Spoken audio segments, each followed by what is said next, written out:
굉장히 어려운 질문으로 시작해 볼까요? 어렵습니다. 빌립보서의 주제는 뭐라 그랬죠? 예, 기쁨. 예, 기쁨. 명사로 얘기하셨는데요. 동사로 얘기하면 기뻐하라 그러죠. 그 기쁨으로 가득 찬 내용을 담고 있습니다. 물론 그 상황들이 기쁜 것은 아니에요. 바울도 감옥에 있고 또 빌립보 교회의 사정 안에 있는 일어나는 일을 보면 다 기쁜 일은 아닙니다. 하지만 기뻐하라 하는 겁니다. 또 그럴 수밖에 없는 것이 기뻐하라고 말하는 것은 기쁜 일이 늘 있지 않고 기뻐하지 않는 모습이 있기 때문에 기뻐하라 이렇게 말하는 것이죠. 그래서 이 기뻐하라는 말만 딱 이렇게 집중해서 보면 사실은 그것과 반대되는 슬픔 또 눈물 이런 것과는 거리가 먼 것처럼 생각이 들 수 있습니다. 하지만 오늘 본문 18절을 보면요, 이런 말씀이 있어요. 내가 여러 번 너에게 말하였거니와 이제도 눈물을 흘리며 말하노니 여러 사람들이 그리스도의 십자가의 원수로 행하였느니라. 여기 보면 내가 누구죠? 바울이죠. 여러 번 너희에게 말하였거니와 여기 여러 번 말하였다. 이제도 눈물을 흘리며 말한다. 그러니까 눈물을 흘린다고 말합니다. 그러니까 이 눈물이라고 하는 것은 기쁨과 반대되는 개념이잖아요. 근데 여기서는 그 눈물을 흘린다는 말을 해요. 그동안 계속 기뻐하라 기뻐하라 그런 얘기하는데 눈물을 흘리는 얘기를 합니다. 근데 이 눈물을 뭐 그동안 기쁜 일이 계속 있다가 딱 한 번 그 눈물을 흘릴 그런 일이 생긴 것이 아니라 여기 보면 여러 번 너에게 말한다. 그리고 이제도 그러죠. 이제도. 그러니까 이제도는 그러니까 한 번이 아니라는 거죠. 계속된 것이라는 거죠. 지금도 계속되고 있고 그러니까 이제도 지금 눈물을 흘린다 하는 말을 하고 있는 겁니다. 그러니까 그의 삶 속에 이 눈물과 슬픔이 자리 잡고 있는 것을 말하죠. 그러면 이 빌립보서가 기뻐하라는 말을 하는데 왜 사도 바울은 여기서 눈물 이야기를 할까? 이 눈물 이야기는 기쁨과 상충되는 그런 분위기잖아요. 그런데 이렇게 이야기하는 것을 바울은 이렇게 설명합니다. 다시 18절을 보면요. 눈물을 흘리며 말하노니 여러 사람들이 그리스도의 십자가의 원수로 행하느니라. 이 그리스도의 그 사람들이 이제 어떤 모습을 보냐? 십자가의 원수로 산다. 십자가의 원수로. 십자가의 원수로 사는 사람이 누구냐? 뭐 교회 밖에 예수를 믿지 않는 사람들이면 당연히 뭐 십자가와는 관련이 없는 그런 모습일지 모르지만 여기서 말하는 그 십자가의 원수라고 하는 것은 교회 안의 사람을 이야기합니다. 교회 안의 사람. 그 교회 안에 있는 사람들이 어떤 모습이기 때문에 십자가의 원수라고 얘기하느냐? 사도 바울은 계속 이렇게 이야기합니다. 19절을 보면 그들의 마침은 멸망이요 그들의 신은 배요 그 영광은 그들의 부끄러움에 있고 땅의 일을 생각하는지라. 자라 그러죠. 땅의 일을 생각하는 자입니다. 땅의 일을 생각하는. 땅의 일을 생각하는 것이 뭐예요? 땅의 일을 생각하는 것. 제일 크게 부각되고 있는 것은 뭐냐면 그들의 신은 배요.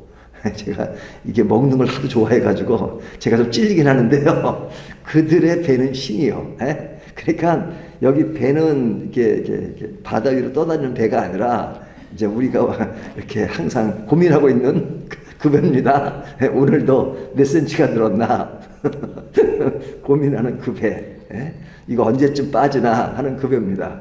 근데 빠지기는커녕 갈수록 더 쪄서 고민하잖아요. 근데 왜 찌느냐? 이제 많이 먹으니까 찌죠.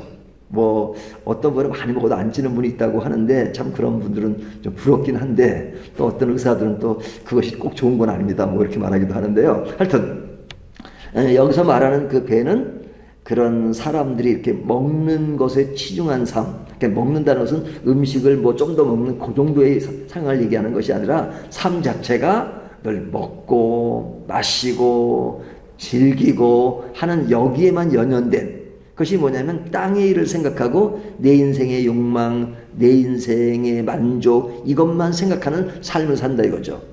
누가? 그리스도 안에서 이루어지는 그런 복음의 테두리 안에서 이루어지는 사람들이 이것과는 거리가 멀어야 되는데 안을 들여다보니까 그들의 신은 배요. 하나님이 아니라 그리스도가 아니라 그들의 신은 배가 돼서 살아가는 그런 모습을 지적하고 있는 겁니다. 이런 모습을 볼 때 사도 바울은 그것을 보면서 아, 기쁘다, 즐겁다, 괜찮다 이렇게 말할 수가 없다는 거죠. 그것을 보니까 너무너무 슬프다.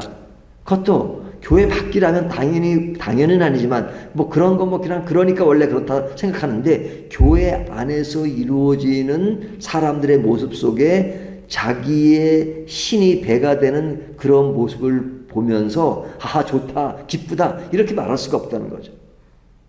슬프고 눈물이 나고 내가 이거 처음 말하는 것도 아니고 이제도 여러 번 말하였거니와 이것은 진짜 슬프다. 눈물을 흘리지 않을 수 없다. 이렇게 말하는 겁니다. 그러니까 이 슬픔은 기쁨과 상충되는 것이 아니라 진짜 슬퍼할 수밖에 없는 상황인데 그 상황은 뭐냐? 진정한 기쁨을 파괴하는 일들이 나타나고 있기 때문에 그런 겁니다.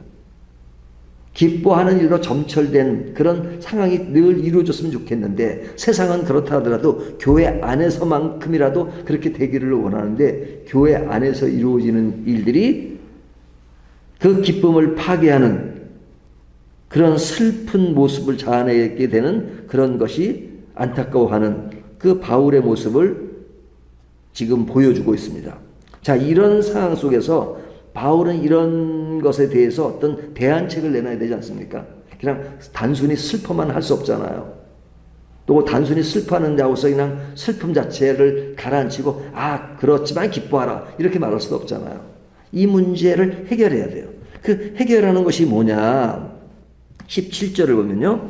형제들아 너희는 함께 나를 본받으라. 나를 본받으라. 이게 해결책이 뭐냐면 나를 본받으라 그래요. 근데 또 이게 제가 이 말씀 속에서 걸리는 게 뭐냐면 제 배를 보고 걸리는 것도 있지만 이 나를 본받으라 그러잖아요. 근데 저는 지금까지 한 번도 이런 말을 해본 적이 없거든요. 뭐 목회를 하면서 여러분 저를 본받으십시오. 제가 저를 향한 자긍심도 낮을 뿐더러 제가 어떤 신앙의 모델이 돼서 아, 여러분 제 신앙이 좋으니까 저를 본받으십시오. 그렇게 생각해 본 적도 없고 말해 본 적도 없어요. 도리어 우리 교우분들의 신앙을 보면서 아, 참 저분들의 신앙을 내가 본받아야 되겠다. 그렇게 생각한 적은 있지만 나를 본받으라 말할 수가 없어요. 제 꼬라지를 보면. 근데 바울은 너무 당당하게 나를 본받으라 이렇게 말합니다. 그러면 뭐 그럴 수 있지. 사도 바울이니까. 그러면 사도 바울이 흠이 없는 사람이냐? 그렇진 않잖아요. 그렇진 않잖아요. 사도 바울이 예수 믿게 되기 전에 어떤 일을 했습니까? 기독교인들을 박해하는 그런 일을 했잖아요. 그러니까 그 박해하는 일 중에 이렇게 연결되는 사람이 누구죠? 스데반이잖아요. 그러니까 스데반을 죽이잖아요. 뭐 바울이 직접 죽인 건 아니지만 그런 기독교인을 박해하기 위해서 멀리 다메섹까지 가고 그리고 사람들 데리고 가서 그 사람들을 죽이는 그런 역할을 하잖아요.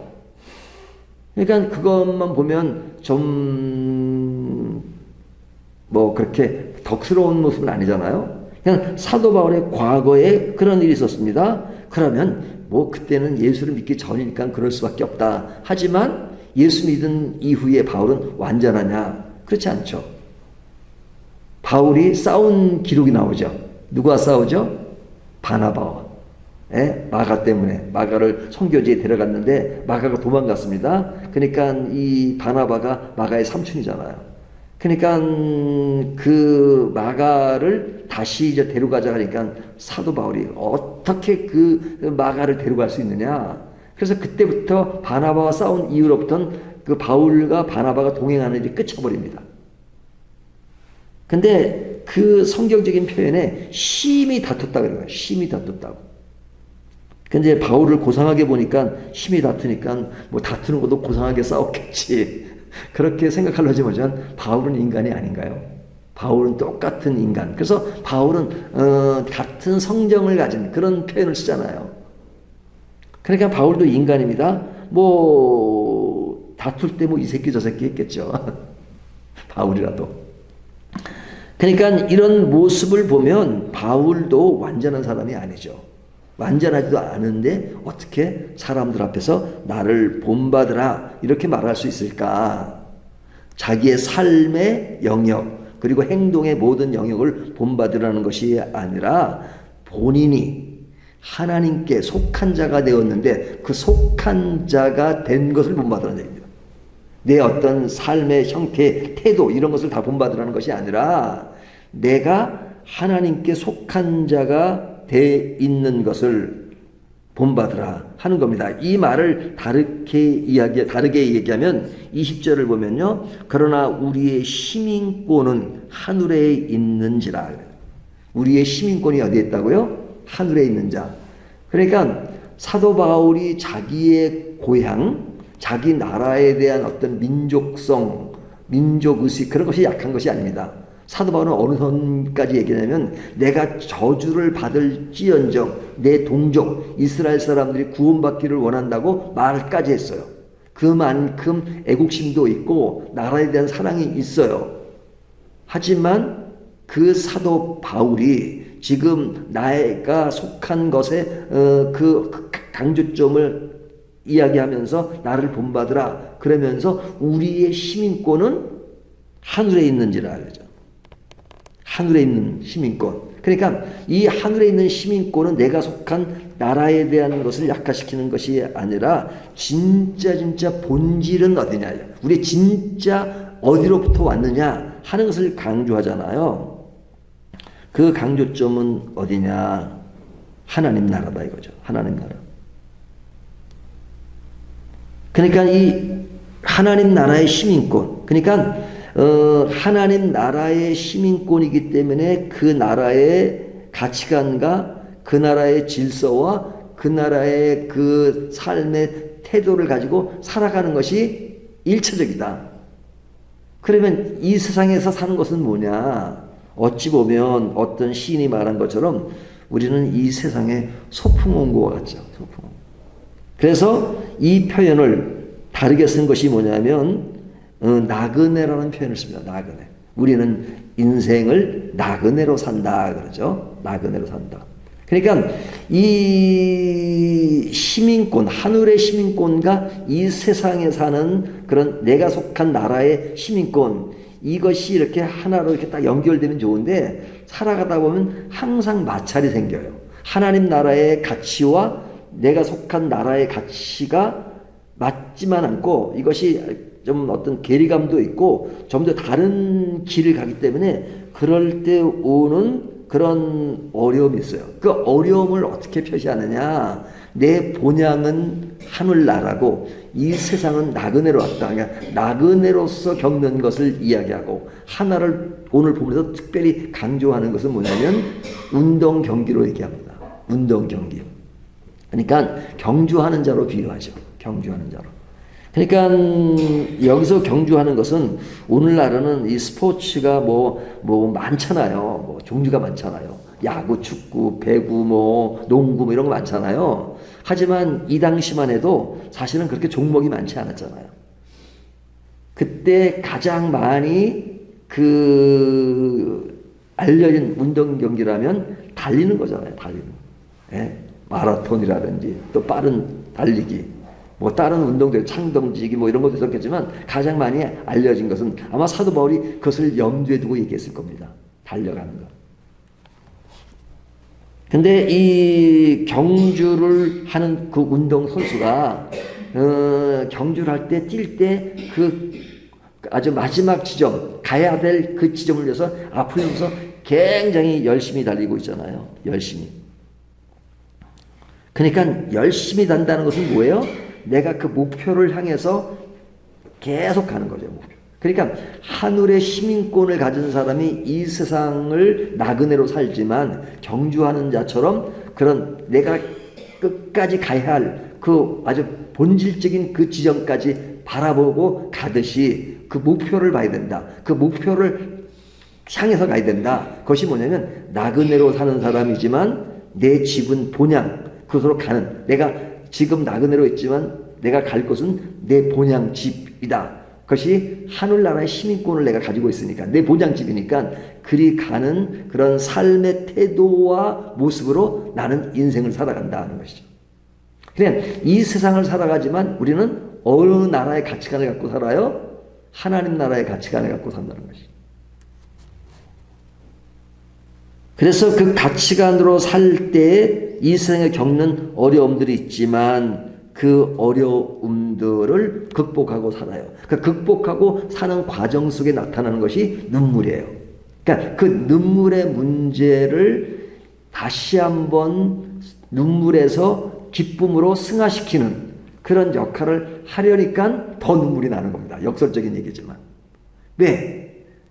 그리 가야 되는데 우리의 초점 방향은 저 나라인데 사람들이 그리 가지 않고 자기의 배만 채우고 그리고 자기의 신이 배가 되고 그리고 땅의 일만 생각하고 사니까 그것이 그런 마지막 종착점을 가는 모습도 아니고 그리고 이 세상을 진짜 본향처럼 생각하고 살고 그러다 보니까 하나님이 아니라 내가 주체가 되고 그렇게 사는 것을 보면서 아, 참 좋다라고 말할 수 없죠. 그런 것을 보면 너무 슬픈 겁니다. 하지만 그 슬픔에만 머무르지 않고 이것을 기쁨으로 바꾸는 일을 위해서 지금 뭐하고 있는 겁니까? 사도 바울은 지금 빌립보서의 글을 쓰듯이 슬퍼하면서 이제도 슬프다. 그러니까 계속 슬퍼하라는 것이 아니라 이제도 슬프지만 내가 다시 말하는 것은 이제 그 자리에 머물지 말고 기쁨으로 바뀌는 그런 삶의 변화를 가져야 되지 않느냐. 그 가져야 된다는 것을 여러 가지 비유로 얘기하는 겁니다. 우리는 나그네로 산다. 그리고 운동 경기에서 지금은 달려가고 있는데 어디로 달려가야 되느냐? 왜 갑자기 옆으로 세면 안 되지? 그냥 꼬린 지점을 향해서 가야지. 근데 우리가 너무나도 지금 옆으로 세고 있는 모습이 아닌가라는 것을 지적하면서 그것이 슬픈데 그 슬픔이 기쁨이 될 수 있도록 우리가 방향을 제대로 잡고 가자 하는 그런 권면의 이야기를 지금 이 본문을 통해서 하고 있는 것이죠. 그렇다면 이 이야기가 오늘날 우리들에게도 하는 이야기죠. 우리가 길을 갈 때 우리가 고린 지점을 향해서 가고 있느냐 아니면 중간중간 옆으로 세고 있지 않는가. 그래서 세고 있다면 우리가 다 동시에 그런 말을 해야 되겠죠. 우리가 하늘에 속한 자로서의 그런 본을 서로 본받자. 저는 나를 본받으라 이렇게 말을 못하겠어요. 하지만 우리가 모두가 하나님이 속한 자라는 차원에서는 나를 본받자 이렇게 말할 수 있겠죠. 우리가 각자 그런 것을 본받으면서 오늘도 본향을 향해서 아름답게 걸어가는 저와 여러분이 되시기를 주님의 이름으로 축원합니다.